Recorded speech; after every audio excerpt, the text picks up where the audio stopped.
'cause we know that they might not ever come back. But this is how we ride. This is how we Well, hello, ladies and gentlemen. We are here today. With the fluffy, puffy hair on.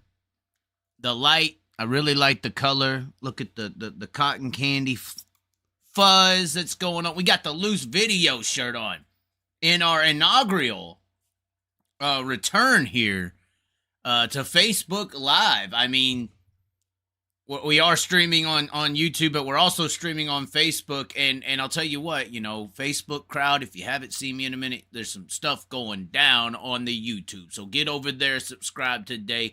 It's in the comment section to find a link to jump on over to the YouTube. Way more freedom over in the YouTube land. Of course, Facebook, yes, that's where everything kind of took off and spurred, and the millions and millions of views. I think it was up to like 43 million views over the span of 4-ish years. But Facebook a little more restrictory over its people just in general. And you can't call your friend a slut in the comment section, or they will just take you out. And that's what they did. We were up to the 25,000, 20,000 following mark, had all the views and everything going, and they took us out. Did a lot of stuff with Bristol and other things until, indulging into the YouTube life. And we've got a pretty good ways since then, probably 1.5-ish, coming up on 2 years here very soon, almost to that 10,000 subscriber mark. And subscriptions and views on YouTube, in my opinion, are just more sincere.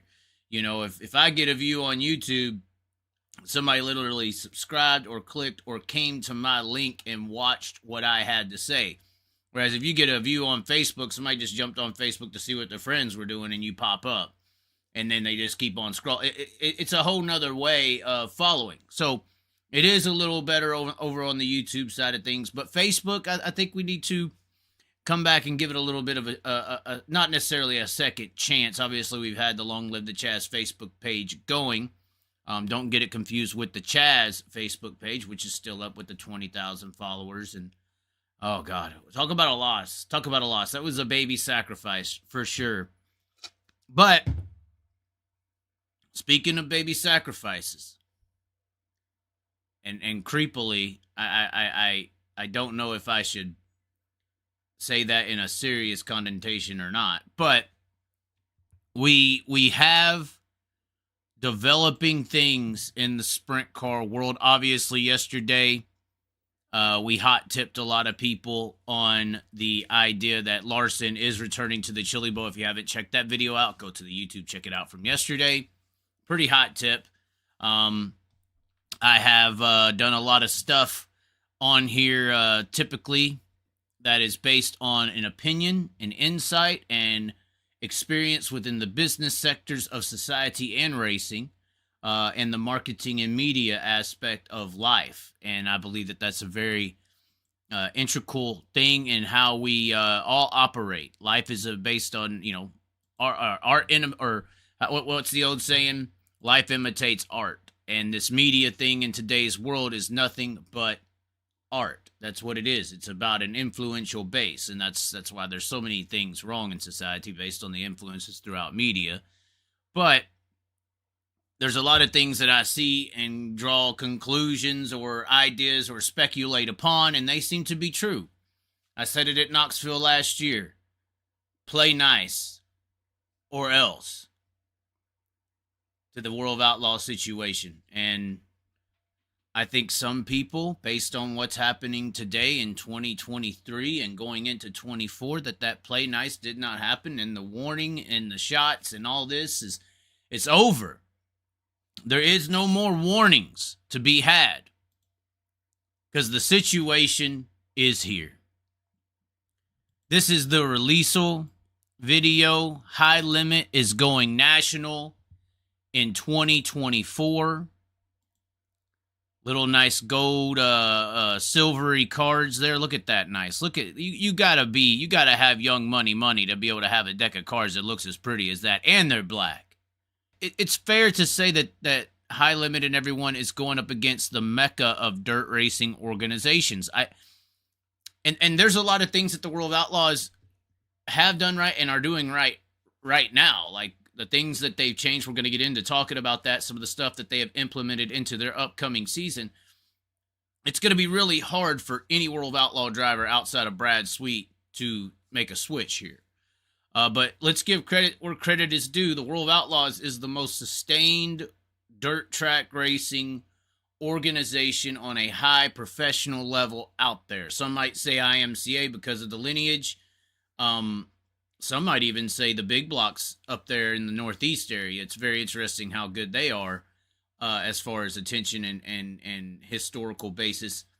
But IMCA, I hate to say it, it's not true. The talent is not amateur, but the sanctioning things and life that or organizational style racing is in that amateur rank. Professional up there with the high speed classes, the top fuel, the funny car, the late model, the sprint car, how I would call it.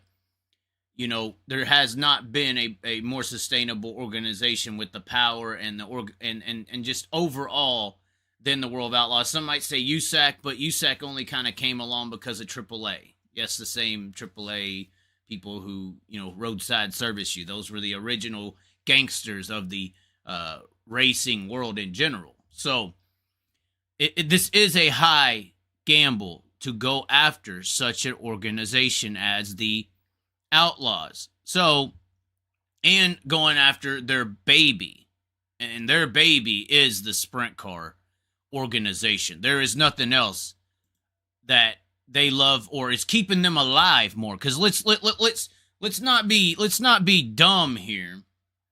I mean, Brad Sweet, we're about to get to it. He's leaving to go to the High Limit Series next year. But the World of Outlaw late models have always been considered a 1B division of the late model world ever since Lucas Oil was formulated. Maybe the World of Outlaws saved late model racing back in the day. That's maybe a technical fair statement. They saved, you know, national series racing for the late model organization. But ever since Lucas came along and threw the money that they threw into it, they attracted the prestige. And they just recently lost Brandon Sheppard to the Lucas Oil Series, and as well as, Sheppard came back this year, but they lost him, and more importantly, they lost the Rocket 1 car of Hudson O'Neal to the Lucas Oil Series. So they're not necessarily used to being the king dog shit of the late model industry, but they are used to being the king dog shit of this sprint car racing thing. And that sprint car racing thing, and I said it 2.5 years ago, this is what keeps them on top in the dirt racing aspect, because they were able, and I was saying it at the time, they were able to keep the stars of sprint car racing shackled through their contract situation, and you didn't really have an open market of competition for drivers to be fighting over for bigger payouts and stuff like that, because I put on a $50,000 race in the late model industry, like XR did, they can get all the stars and jumble up the whole entire scene. In the same sense, if you did the same with the sprint car situation, you couldn't implement the same type of changes within the scene.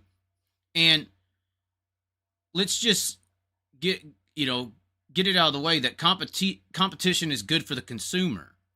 I think the consumer and who's going to be benefiting in this situation is not necessarily the fans as a consumer, but it is, I think the beneficiary of this is going to be the teams as a consumer, because there's going to be 2 national series paying a bunch of money to try to attract your attention. And that's good for car owners because that's going to raise payouts. And now there's an open market. There's a choice. So prices have to change. And that's going to benefit the consumer. I don't know if this is going to help the consumer in the fan base department.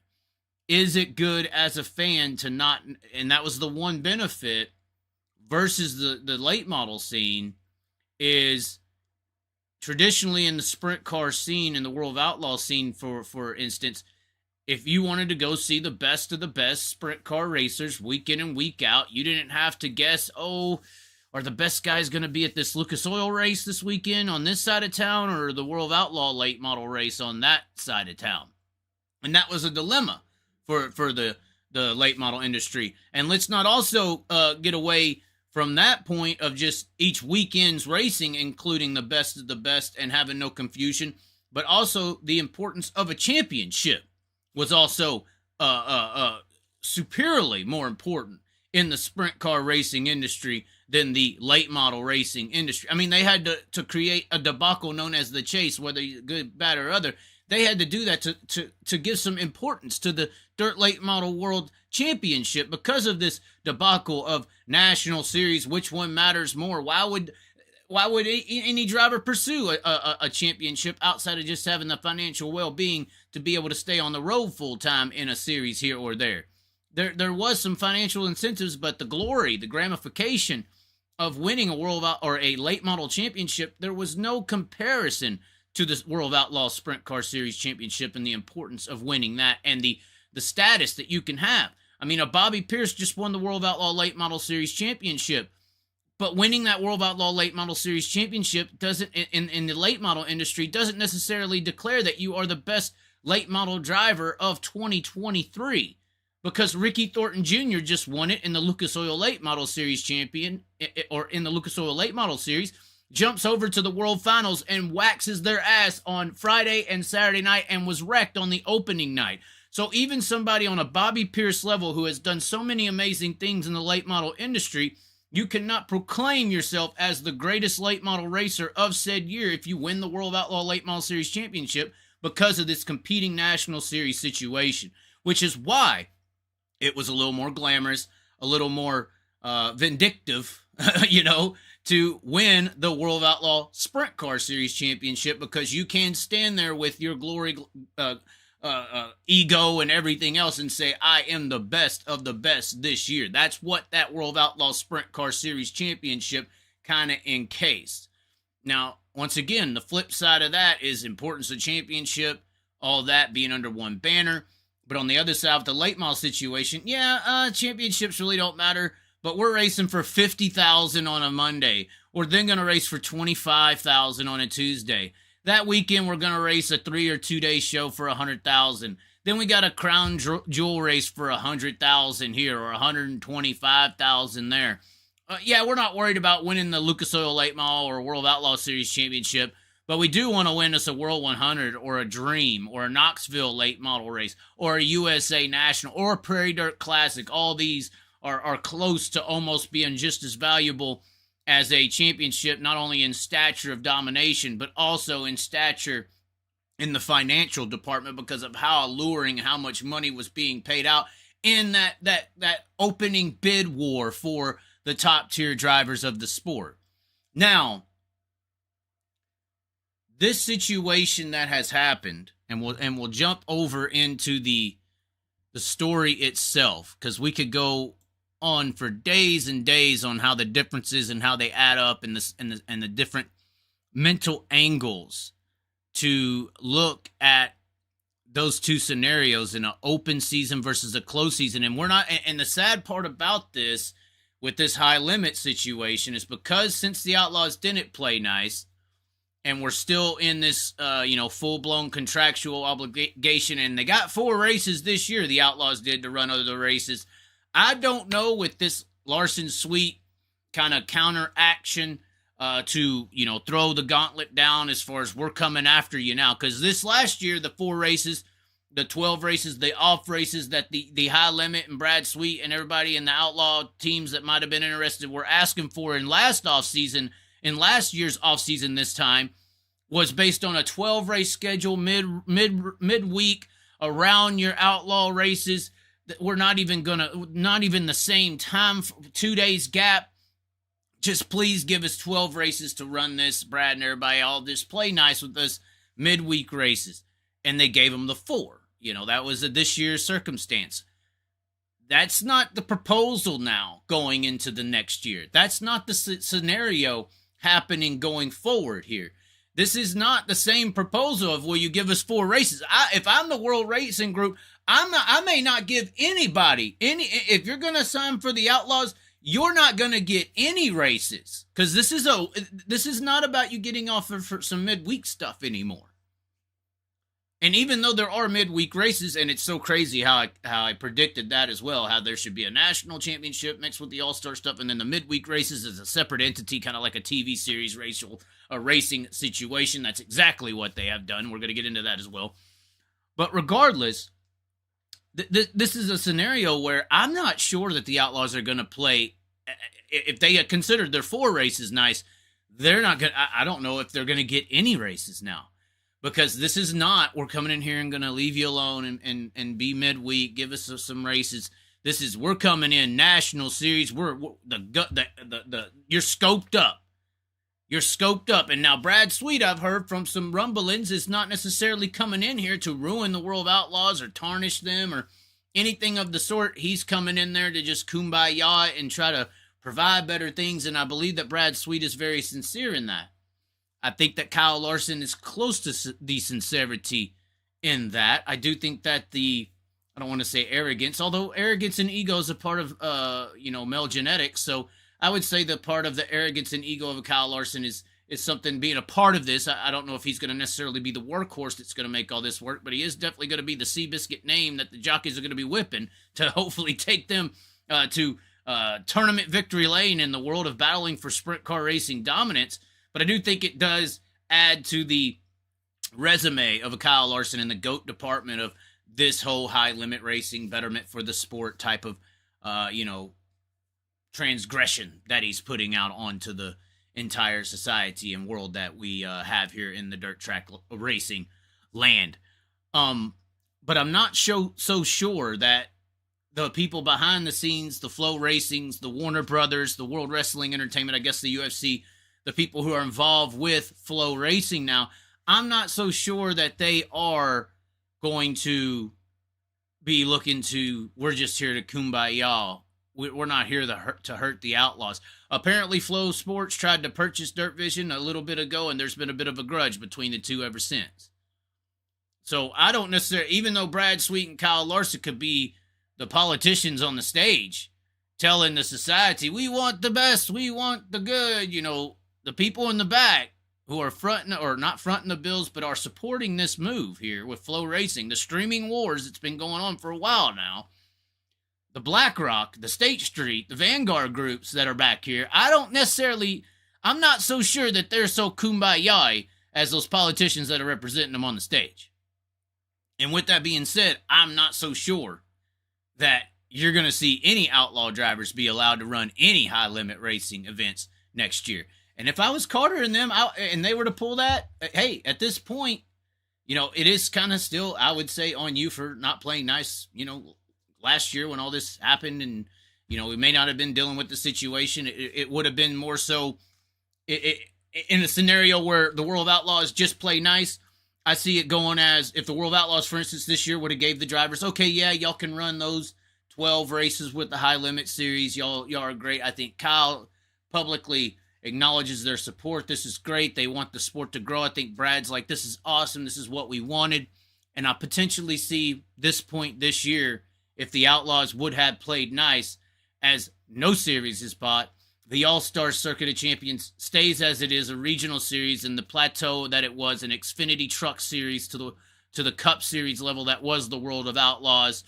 And I also see that in that scenario that Larson and Sweet potentially bump up the pay, make those midweek races a little bit more, and basically would work as a team or a collaborant with the World of Outlaws and treat the World of Outlaws series next year like they're going to treat the All-Star Circuit of Champions next year, which is now rebranded to High Limit Racing, not High Limit Sprint Car Series, which is kind of interesting how they split all that up. So I do think that would have been a big difference if the World of Outlaws would have played nice. We would be talking right now at this point, how much more money is Brad Sweet, Kyle Larson, and Flo going to put into these midweek races to work around these World of Outlaws schedules? This is a great partnership between, even though they're two different brands, two different streaming services, this is a great deal that's going to work together, and sprint car racing is only going to get bigger and bigger with the powers of World of Outlaws and Kyle and Brad working together.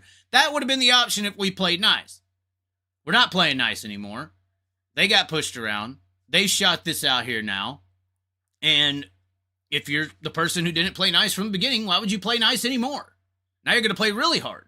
So If I'm Carter and the Outlaws and them, I'm going to play really hard here, and I'm not going to give any outlaw driver any races to go anywhere else. You're done. You pick us. We're doing this. We got these great things coming up and coming out. If you like those guys, go join them. Go join them.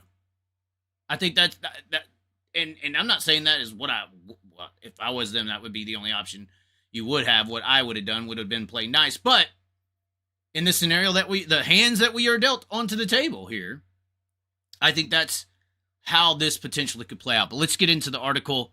It says High Limit Racing founded, and oh god, we got all this bump the ego sentences. Let's just get to the quotes.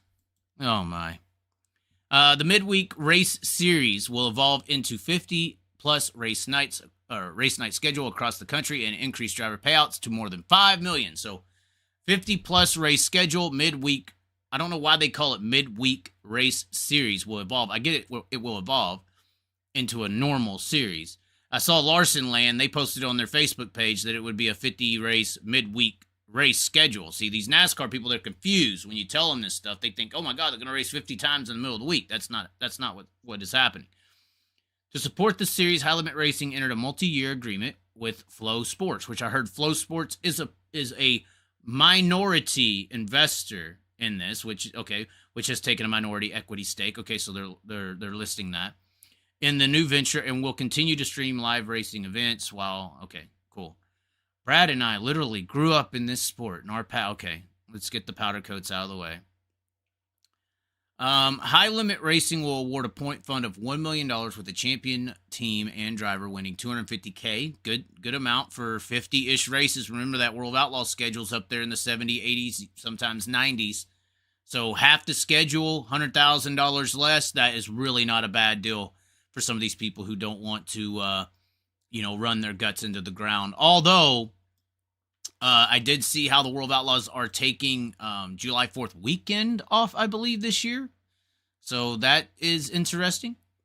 High Limit Racing will have a midweek money series within the national tour, awarding a separate $100,000 total point fund. So there's the $350K total for a full-time High Limit Racing driver. And like I said this 2-3 weeks, couple times. I think that, or really, I was saying it like a month and a half ago, that mini series. I would think when they get together that the original High Limit format would stay like a TV mini series that Larson could come in and obviously still win, which seems to be the case. Sweet will compete in every event and pursue his first High Limit Racing championship with the Casey Kane Racing Napa number 49 team. Now thinking about that, the corporatism that I talked about, the house that is coming for the World of Outlaws, the house now also has Napa aligned with them as well. You got to start paying attention to corporate alliances when you get into this level of business, basically. Larson crowned the midweek series championship earlier this month, blah, blah, blah. We're working on a diverse and efficient schedule that will maximize the travel time for our teams, with increased purses and the availability for teams to also compete in the sports crown jewels that may not be high limit sanctioned. High limit drivers and teams have the highest revenue opportunity in sprint car racing history, barring the $1 million in 2023. We're proud of that and see it as a launching pad for the future of sprint car racing. And Brad Sweet deserves all the credit in the world for for having a vision of the sport being bigger than it is. And I think that's something that me and him definitely share. And we need to pull it out of the damn woods, that's for sure. The support of Casey, Napa, and everyone at Casey Kane Racing means a lot to me. We've accomplished a lot together, and now we'll go on a new adventure and try to add a high limit championship to our resume. They're taking this jump with me, and that shows how strong and committed this team is. Flow will support the sponsorship. They're just talking about how many views. Apparently, High Limit generated 8.5 million views last year. And their coverage overall, more than 142 million views across all branded platforms. So like Facebook, YouTube, and everything like that's what I'm assuming. Flow Racing is a go-to destination. Okay, they're just more so pumping themselves. national tour will kick off at 2024 at East Bay Raceway Park. So that's the first race right off this the whole season. So they are High Limit Racing. Your presence will be in Speed Weeks. And then it says it will celebrate its inaugural season championship at the dirt track at Texas Motor Speedway in October, which that's going to be very interesting to see how that works out. Texas Motor Speedway has possibly the worst dirt out there. I mean, some people would say Houston's is really bad, but Texas Motor Speedway is worse than Houston's. I don't know how to say it any other way, but it is just worse. But if I was anybody at Texas Motor Speedway, and I've actually messaged a few people about this, I would immediately try to find out where the dirt that I hear they have to dig up at Devil's Bowl and remove is going. If I was Texas Motor Speedway, there's not going to be a better supply of replacement dirt for a dirt racing track than located right now on a sold land known as the Devil's Bowl Speedway. So Eddie, I don't know if Eddie Gossage is still running things over at Texas Motor Speedway. I haven't looked into the politics or political spectrum of the SMI brand in their southern region. But get the word out. There's a really good stock of dirt that is no longer needed in Mesquite, Texas at the Devil's Bowl Speedway, and I would look to try to transfer that dirt over to the Texas Motor Speedway as soon as possible. Could save that track. It's one of the most amazing facilities that dirt track racing has. The tunnel going underneath the track in 1 and 2 is just something you don't really see and is extremely cool. So that would be my suggestion to save that track. And you have till about this time next year to do something about it.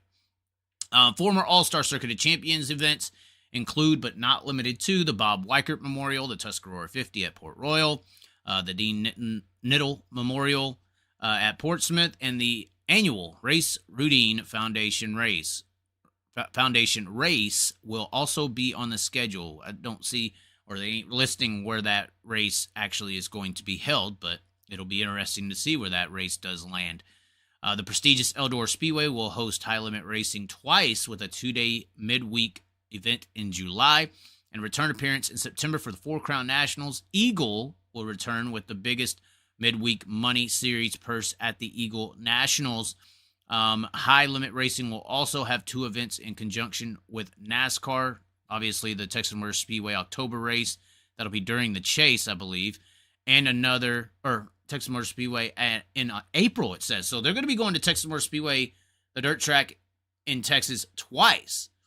That's interesting. So you don't have till October next year to get that Devil's Bowl dirt to TMS. You got to get it there very quickly because they are going to be in conjunction with NASCAR in the spring race in April. And another at Lakeside, roughly 8 miles from the Kansas Speedway. So the Texas Motor Speedway spring race and the Kansas Speedway May race. So that'll be the 2 tandos there with Lakeside. The series will make its West Coast debut in 2024 with events including the Gold Cup Race of Champions at Silver Dollar and Skagit at the Skagit Nationals. A couple people have been asking, is that the only 2 West Coast races? I don't think so. I think with the connections that Kyle and Brad have over there, it's not going to be far-fetched to see potentially Placerville get added to that list of tracks. Merced to potentially get listed to those tracks. Tracks like Antioch. I heard that Tulare, they're doing something with the Roth industry, and I don't know if that's already been put out or not, but they're going to do something with Roth, with World of Outlaws, so West Coast World of Outlaws swing is still happening. I do worry about where they're going to be racing, or if these will be 2 separate swings, although the swings West Coast have traditionally been in the same time frames. It'll be interesting to see how that all actually works out. But Placerville being thrown in there, Antioch, Merced. I would also even say potentially some of the Oregon tracks like Willamette is really nice. Southern Oregon Speedway is really nice. Bunch of different places up in there. If you could go to Sunset Banks, Oregon, oh my God, that would be the most hilarious race in the world. 410s on that track would be insane. And then, of course, Peter Murphy and with Skagit, you would think that this would also open the door for an event at Hanford because Peter Murphy is involved there as well. The full 2024 High Limit Racing season schedule and information on the High Rollers team roster is forthcoming. Official sponsors for High Limit Racing will also be announced at a later date. Follow High Limit on X, formerly known as Twitter, although X is just dying, guys. I don't know if y'all have noticed. The rebrand did not work out. Hopefully they have a lot better luck rebranding the All-Star Circuit of Champions than Elon had in rebranding Twitter. But that's pretty much a wrap-up about it, about the High Limit Series. Brad and Kyle, best friends forever, about Flow Sports. We don't even want to talk about the college wrestling scene, I'm assuming. But that's kind of a breakdown of everything that they're going to do. And you know, obviously, you know, with what they're doing here, possibly the bigger announcement outside of, you know, where they're going, how much things are paying, blah, blah, blah, blah, blah, is Brad Sweet committing to the full schedule, which obviously at 50 races is not a grueling outlaw schedule. So that, I would say that that's alluring to some of these drivers who want to have a life. Because we saw what happened to Jacob Allen. We see what happens to some of these people that I know. We see a lot of the crew members, they get in and get out. And the drivers, they get in and they stay, but it's because they're almost nerfed in life, because the only talent or skill that they have that can make the amount of money that you can make racing race cars on this level is racing race cars. That's their skill in life. So I think the 50-plus race night schedule is kind of a perfect number for people who still want to have a life and don't want to be a outlaw, you know, because being outlaw tough, it's really hard out there in the world. But I like the 50-night schedule, but this Brad Sweet announcement makes me think, you know, because at the beginning of the year, there's always been the number one roster in sprint car racing. And at the beginning of the year, I kind of proposed a idea. I was like, is the Outlaw roster in 2023, mind you, the 1B Series Championship to win? Because as Ric Flair says, to be the man, you gotta beat the man. And in most people's minds, the man is Kyle Larson of the dirt sprint car racing world. That's where he's from. That's technically, you can call him a NASCAR driver, whatever kind of driver you want. Kyle Larson's a sprint car driver. Whatever he goes and does and all these other things, he's a sprint car driver.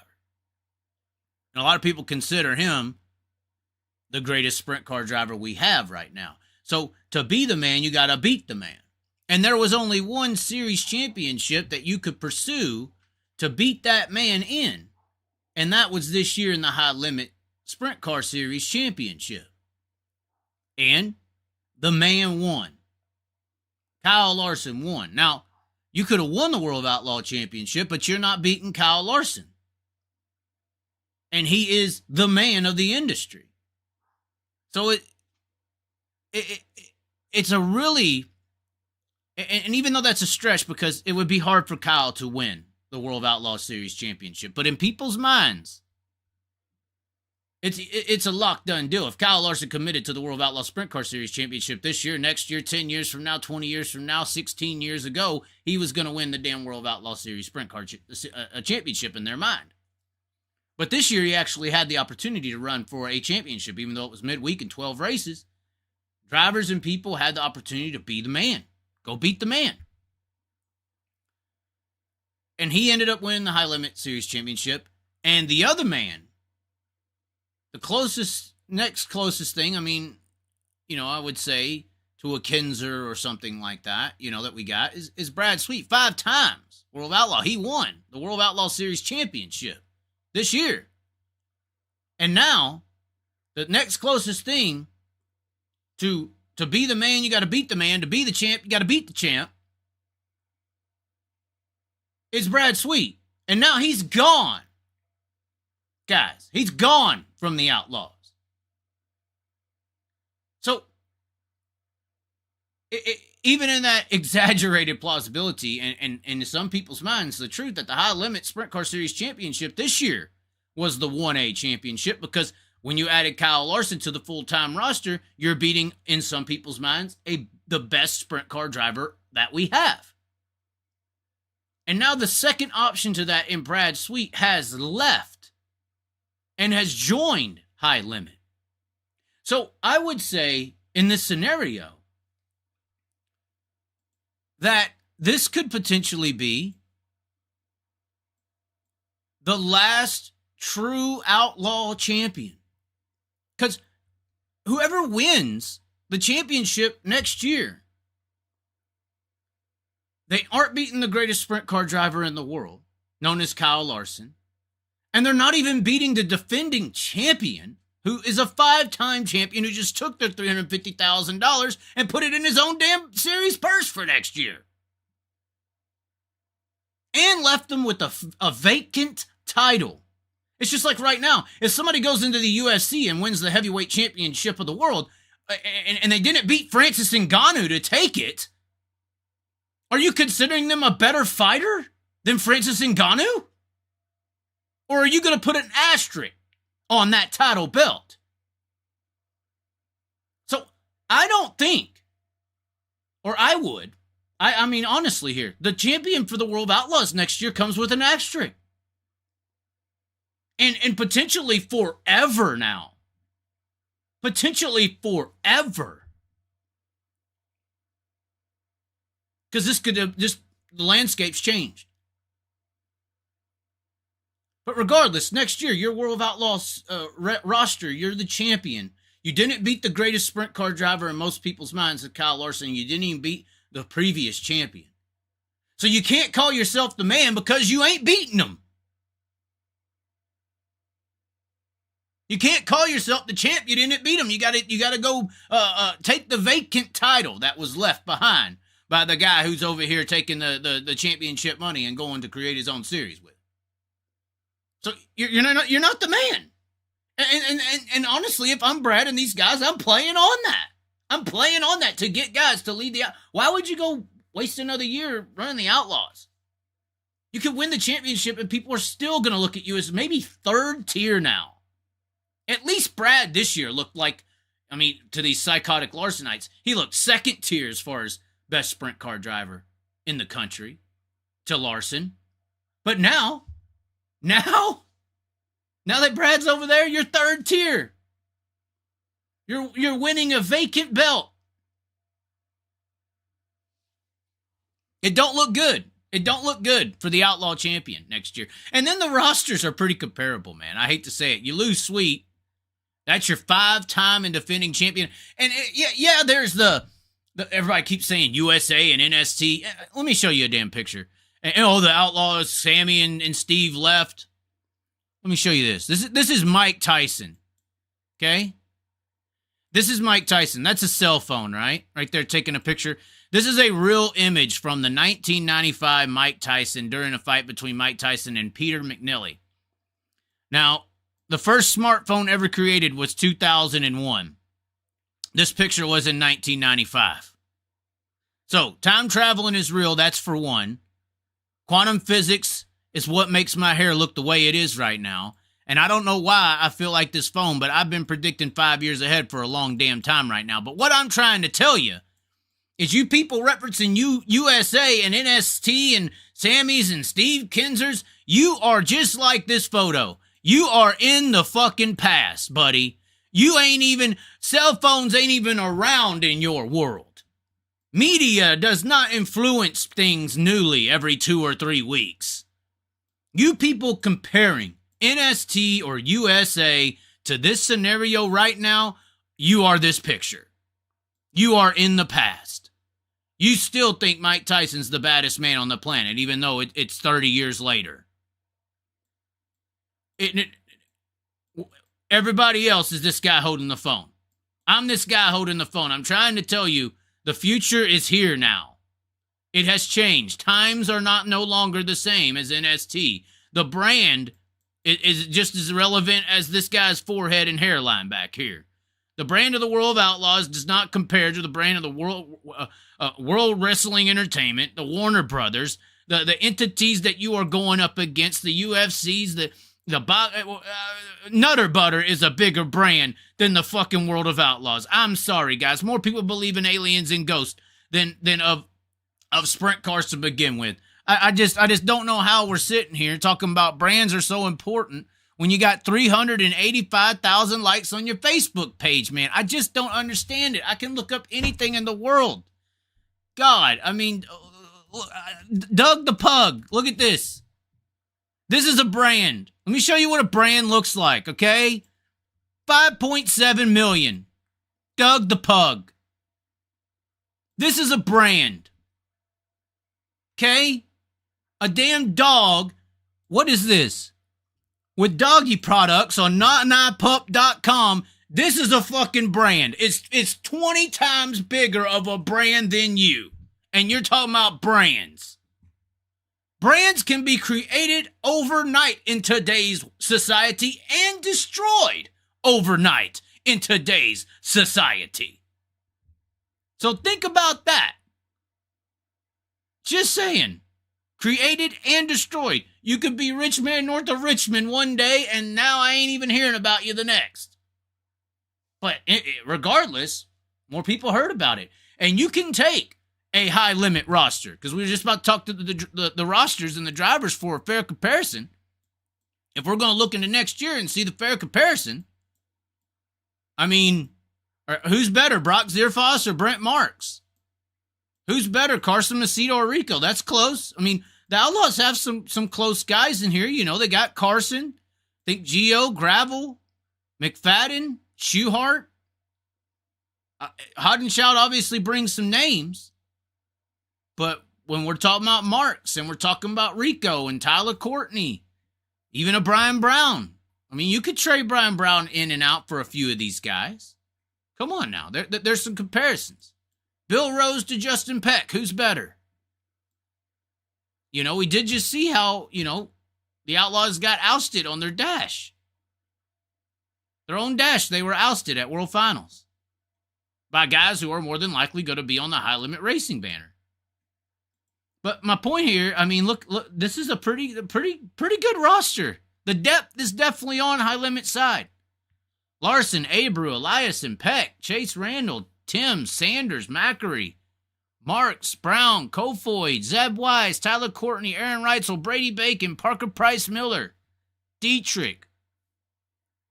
I mean, it's a pretty deep roster. Yeah, you're less a Gravel, you're less a Gio, you're less a Macedo.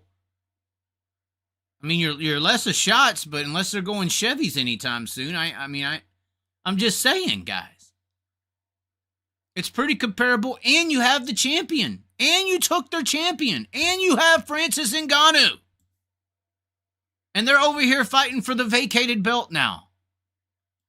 They don't even have to beat the man to be the man. But you could take these names and make them Doug the Pug instantly. High Limit's almost a more relevant brand right now. When you go search sprint car racing, I don't know if it's changed. Let's see here, sprint car racing. 2023, I remember last time I typed that in, it got nothing but High Limit. Now you got World of Outlaws, sprint car ratings, now High Limit's popping up. I mean, they're on the same page. On the same dang page. So, I mean, High Limit's moved a lot. Yeah, their roster isn't outlaw worthy, but how good are some of these drivers too? Or how much are they the team? Are these the elite teams or the elite drivers? That's a big thing to compare as well. Very interesting. Now, where was that one? There's a lot to take away from this. There's stuff that the World of Outlaws have put out as well. We'll put the chat up on the screen real quick. I'm sure there's some people with their chats and with what they think and all that stuff here in the comment section. Rico ain't racing High Limit full time though. It doesn't matter. It doesn't matter. He's gonna go to the midweek ones, and I'm not gonna sit here and be stupid. I think that we could potentially have a bidding war. I think an under the table bidding war for some of these drivers.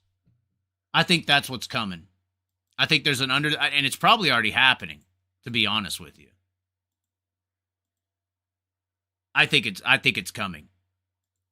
I think that some people are getting some funds to be high limit or outlaw under the table. Now, back to on the table. Hold on. Wonder if we can we do this? Let's see here. Oh, nope. I was trying to get some Facebook comments. We'll have to make a separate deal. We're doing the dual stream today for the first time. But there was a web article that was put out that kind of hinted on some of the World of Outlaw situations. This was a story put out by Matt Weaver on Sportsnot. Matt Weaver, really, really good guy, and does a lot of hard work from the asphalt realm, but he has an affinity for the dirt track racing world. I respect Matt Weaver a lot. And we seem to see things a lot eye to eye. It's interesting to hear some of his stories that's happened in the backgrounds of the asphalt world. But regardless, this article right here talks about the 50 races with the high limit sprint car series, the championship stuff that we've already talked about, the schedules, sweet, moving on. But it also hits on what the Outlaws are going to do to try to, and they can say they're not trying to combat high limit, but to combat high limit in this battle that I'm telling a story of, at least. Meanwhile, it says World of Outlaws intends to strengthen its commitment to teams by raising the purse for all events by roughly 20% while doubling the tow money for the full-time platinum agreement teams. Now, I've heard that this is for the teams who were in this year and are going to re-sign for next year. Those are the ones that's going to get the increase initially. And then if new teams want to come along, I think they got to race until like July, and then it will go to the full-time pay. But I guess it's going to, I just need to keep on reading, right? Instead of what I know, just read the story. The purse money will increase, or the purse money increases will come from the tracks in the form of sanctioning. Okay, sorry, I skipped over there. Meanwhile, the World Outlaw by roughly 20% full time. Okay, the purse money increases will come from the tracks in the form of sanctioning agreements, but the increased tow money will come from the series itself. Probably Dirt Vision, which we hear on the grapevine that the World Racing Group and Dirt Vision is not transparent at all, or share stakes of streaming or anything like some of the Flow Racing will do. They'll pay money to tracks or give them some type of cut into the stream to work with a track. From my understanding, that's a no-go on the Dirt Vision World Outlaw side. They keep that shit quiet, and they just say enjoy it. But I would assume a lot of this money is coming from that pot. It's just a presume. How about that? Better way to say it. Because they've already said that some of the bonus monies from this year came from the broadcast revenues. It says here, a standard single event World of Outlaws purse is roughly $58,500, but the increases will bump that number up to around $70,000. Here's how and this is going into the platinum teams and what they potentially are going to increase into, or are going to increase into. Platinum agreement teams earn around $400 to $500 per night in tow money from standalone shows, and that number will now be $1,000 next season for returning teams. New teams will receive the 2023 platinum agreement tow money, but will be bumped up to the 2024 figure if they remain in good standing through July. Those figures came from Jeremy Elliott, Sprint Car Unlimited. Jeremy Elliott, we had him on the show on YouTube. Go check it out. Really good episode. Who also reports the exclusivity agreement will remain the same in 2024 with no more than 4 races. Okay, so my whole talking earlier, I would take it off the table, though, guys. I mean, you're leaving the 4 races on there, whatever. I would take them off. I would take the 4 races off. I think it's a bad idea. Combat them. Screw them. Outside of the World of Outlaws during the course of the season to remain eligible for the full championship fund. I guess it is nice. That's a nice move.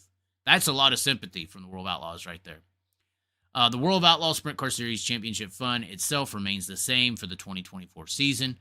On the World Finals broadcast from Charlotte Motor Speedway on Saturday, series announcer Johnny Gibson stated that there will be 4 races on the World of Outlaws schedule that will pay 6 figures to the winner. Of course, we know there's only one race that we don't know of that's paying more than that. The High Limit Sprint Car Series press release did not unveil its package for full-time teams, a program that will be called High Rollers.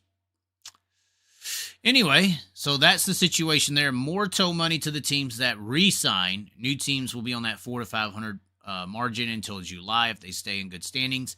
And then the teams are still getting the 4 races. I mean, like I said, I speculated earlier, I would not do that. Let's battle back. But a lot of people are saying that, you know, none of these things that the Outlaws are doing are because of the High Limit series. They're just continually upping the pay, and we just gradually rise things. It has none of this has to do with my champion leaving me and the biggest name in sprint car racing doing another national series with a competing streaming company that tried to buy us and is mad because we didn't sell to them all those years ago.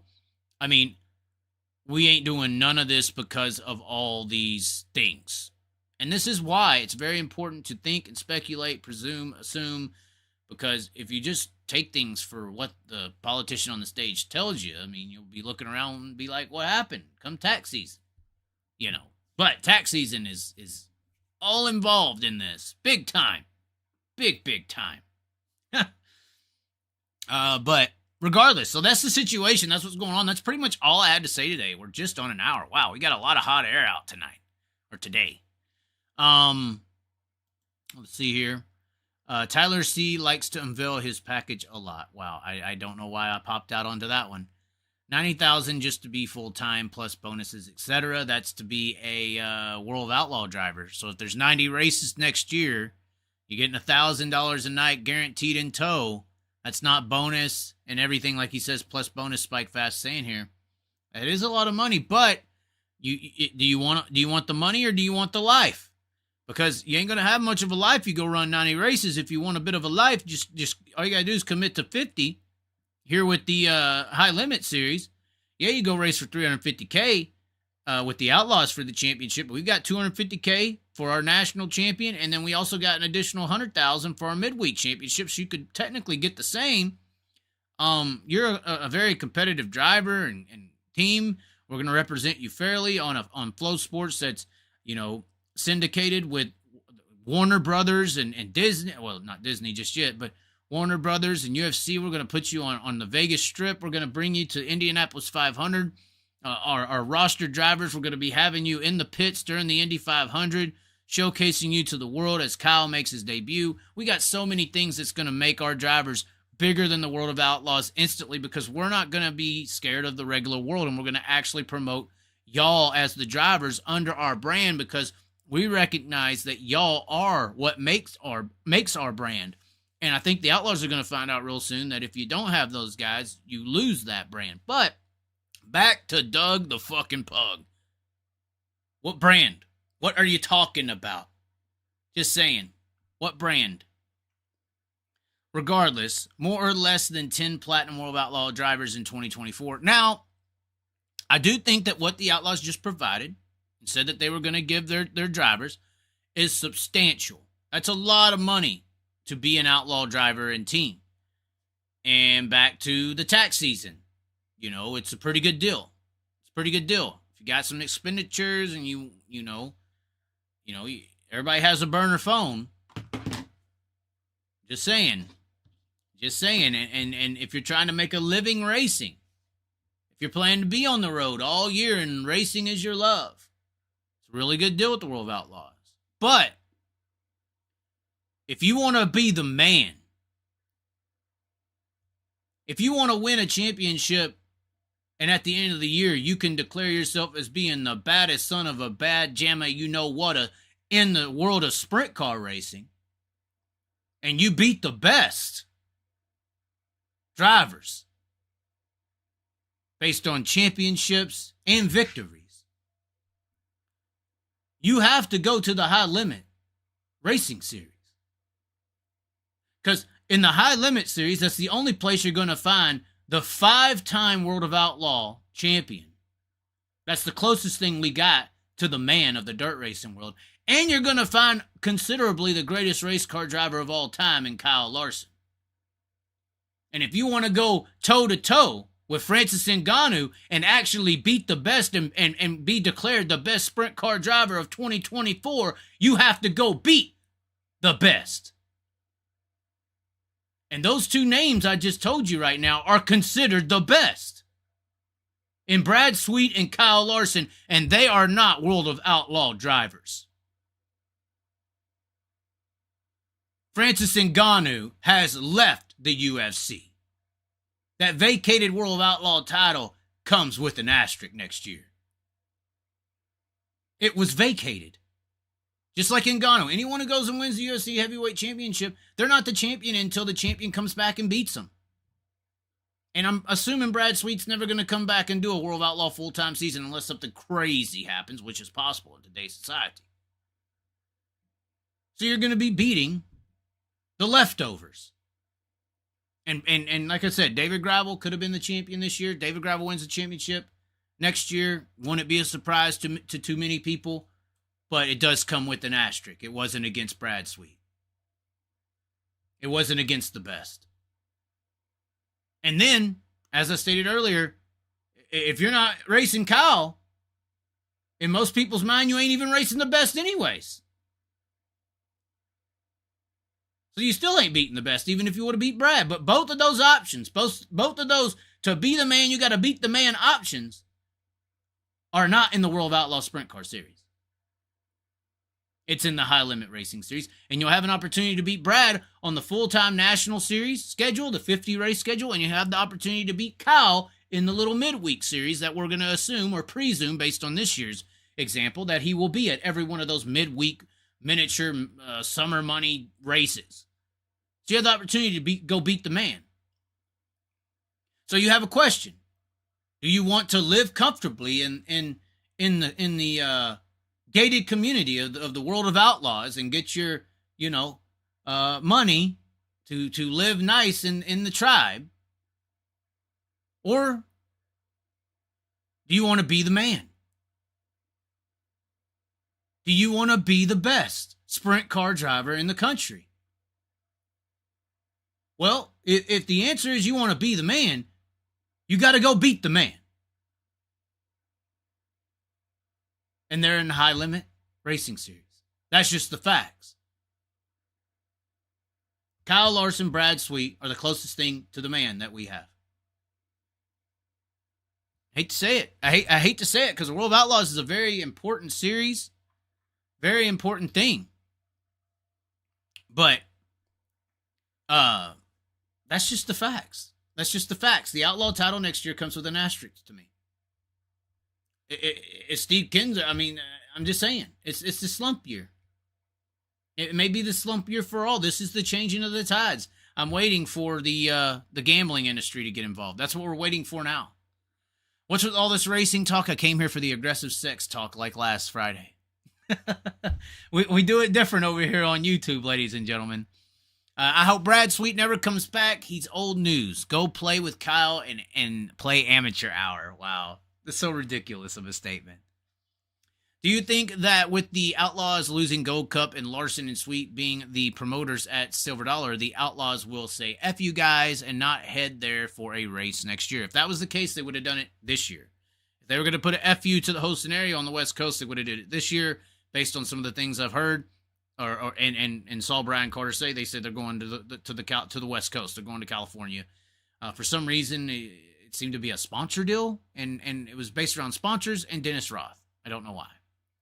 Love your take on the Devil's Bowl Dirt. That is so true. I mean, if TMS is destroyed, Texas Motor Speedway, 2 dates confirmed with the High Limit Racing Series. If you do not get Devil's Bowl Dirt to that track, this is going to be some of the worst. You're never going to get the teams to come back in October because they're going to go down there in April and destroy every tire that they could have on the race car. The last sprint car race they had at Texas Motor Speedway was with Will Eggman and the sprint car, Bandit Outlaw Sprint Car Series. They even had a wing angle rule so the cars ain't being planted into the ground. And it was like with 10 to go, every tire was blowing. The person who first changed their tire won the race. And they did all the track prep they could do down there. They had Mike Van Ganderen down there doing the track prep. It was an XR deal. You're not going to fix that track. So the Devil's Bow Dirt needs to go to Texas Motor Speedway. Somebody needs to find out how much that costs and make that deal happen. Outlaws Triple D Cup Real Women. That is just so disgusting. World of Outlaws is the NFL. High Limit is the XFL. Not even close. Not even close. That comparison is ridiculous. Who would even say such a thing? How could you say that? How could you say that? Did Tom Brady, did Patrick Mahomes and Tom Brady leave the NFL and go to the XFL? Because if that would have happened, then yeah.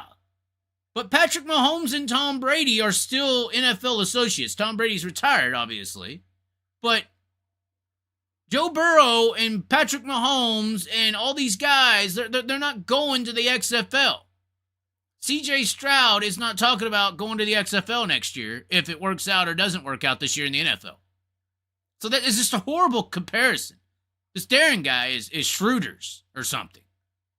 Anthony Macri will leave to Thailand halfway through the season again. I don't know what that means. Don't know what that means. Jeremy Elliott loves Danny Dietrich. Well, everyone needs love in this world. Jeremy Elliott competes in the Special Olympics. Why is this full of Jeremy Elliott topics? This is so. Why are y'all bashing Jeremy Elliott? I'm going to have to switch over to the Facebook comments. That's what I'm going to have to do here. Let's see. Can we get this chat capture to work? Oh, look. I think we got it. Facebook is engaged. Who wins the World of Outlaw title? 241-17 or 1S? I would go with the 2.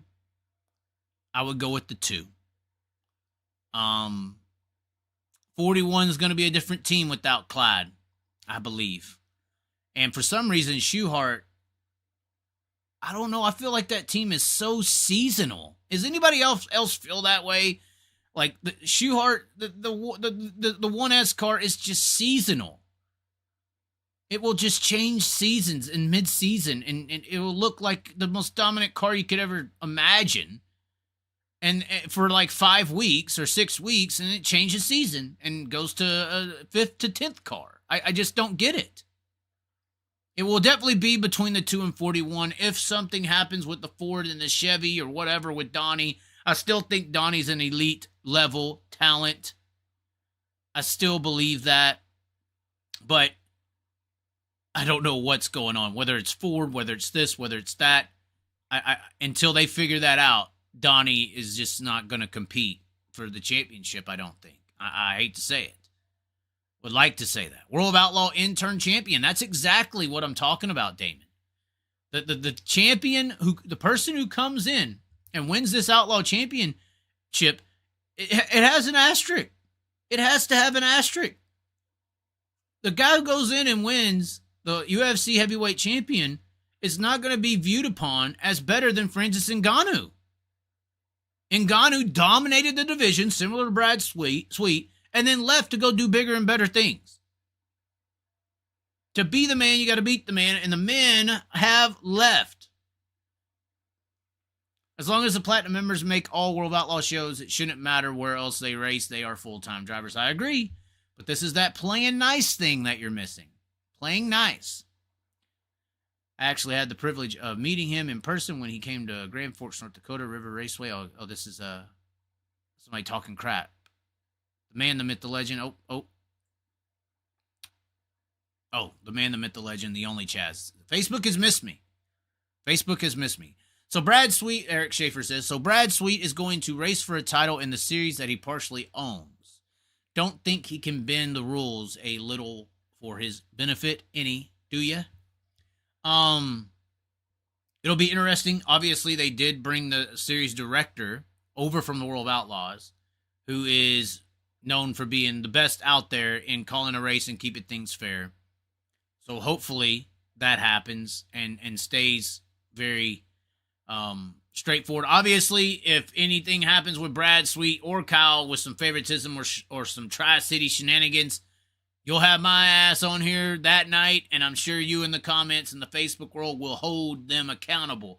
That's the one thing the social domain has produced, the Facebooks, the YouTubes, the Twitters, the guys on camera like me, you people in the comment section, us as the public, and this is what the power industry hates. This is what these higher ups in the dirt track racing world, the people who own tracks and own cars and have got to do all these shenanigans and play behind the scenes BS and all this stuff. And one reason I like Broke Joe is because y'all need to recognize real quick that y'all hold so much power to hold these scumbag people pulling off the shenanigans accountable, and that scares them to fucking death that there is such a platform as Facebook, such a platform as YouTube and Twitter, that their BS that they used to be able to pull off behind closed doors before social media, before everybody had a camera in their hand or a voice recorder or anything of the sorts. It used to be controlled media that lived on advertisement dollars, and those media companies were controlled by the money, not the morals. Whereas Facebook in this social domain, it's whatever you want to make it. And that scares these people to death. So when you're worried about the Brad Sweets and these people pulling off these shenanigans, one of the reasons they are going to try really hard not to is because they are scared of the accountability that the social domain provides to them in today's society. Because like I said earlier, your brand could be built up overnight or it could be destroyed overnight as well. And that is because of this power known as the social domain, or we the fucking people. So don't let them scare you. None of them are bigger than the law. None of them. You could say anybody's name you want. As long as you don't accuse them of a criminal crime, you can say whatever you want. And it's free. The only thing that's going to cost you is if they convince you that it's not. Convince you that your words have no power, that your opinion doesn't matter. That's how the power structure people work, too. They want to make you feel irrelevant. They want to make you feel sad, depressed. That's why they play all these things on different entities and ideologies out there. Man hate and women hate and this guy and cheating hate. All these damn cheating videos you see on people crying, and they interview the girls in the slutty areas of town, and they're talking about how they cheat on their man and boyfriend. It's all about getting you to hate everyone and to hate yourself and to feel sad, so that you don't utilize the power that you have, which the number one power, most controllable thing that you have that can basically change the world is the power of the spoken word. And now, due to evolution, we have the written word that is published to everyone and is up for interpretation, although interpretation can suck for many different reasons. Regardless, I think that Brad Sweet is probably the best person in this entire situation as far as what he wants to do, his goals. Yes, there's a side of him that is about the greed or the ego or him being the one to do it. Obviously, that's a survival tactic. That's what makes men great, is the ego in a way. It's only when you abuse it, it's when it becomes a bad thing. But I think his intent and his foresight, I think Brad Sweet would be fine dying as long as he knew that 10 or 15 years from now, what he was doing while he was alive leads to a better horizon. So, but once again, the best politician in the world has those campaign financiers behind him who also are utilizing that heart to control minds as well. So, and manipulation and business and all these things that we're talking about. So, I mean, it'll be interesting to see what happens. But to be the man, you got to beat the man. And right now, that man is not located in the World of Outlaws Sprint Car Series. That is a asterisk title next year. But anyways, ladies and gentlemen, that's what I got to talk about today.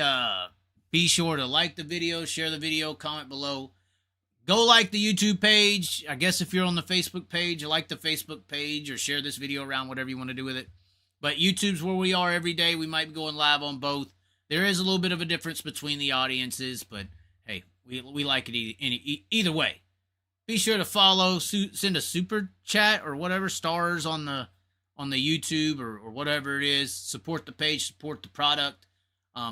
If you don't support, it don't stay alive. It is life support. I don't make money on advertising dollars. I put my members up here who have sent $10 or sent a super chat. We put you up here.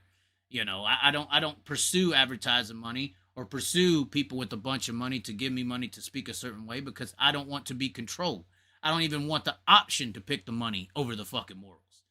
I rely on public funding, which is how the politicians are supposed to act, but I don't believe they do. I think DeSantis is supported by Houston or something. I don't even know. Like, there's so many things that go on in the backgrounds. It's unbelievable. But I do understand that the moment you take that dollar, whether you sign a contract or not, you might have mentally signed a deal. And that's a big issue. By the way, we do have a bunch of ideas on the mantle. This whole high limit outlaw deal is not done. It deserves a song, right? Then we also need to talk about these little guys who are down in these roots. So stay tuned on the YouTube. We're going to be having like I said, November's the music month. We're going to be having a bunch of different music entities come out, music videos, pop, country, rap, rock and roll. We're going to have it all. It is coming out, ladies and gentlemen. So stay tuned for those on the YouTube channel. And I think we'll be live both here and on YouTube, Facebook, both of y'all, transgression or transparency or whatever. Is there even a damn word for it? I don't know. I make half the words up that I say as I go anyway, because I ain't a teacher. I'm the tot.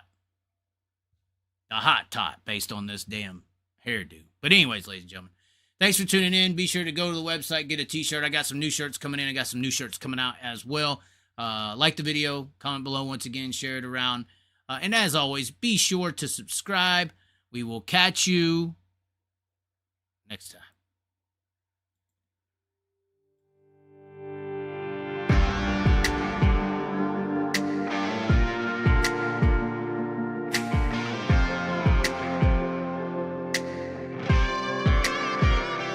We can ride high, we can ride low, we can ride anywhere we need to go.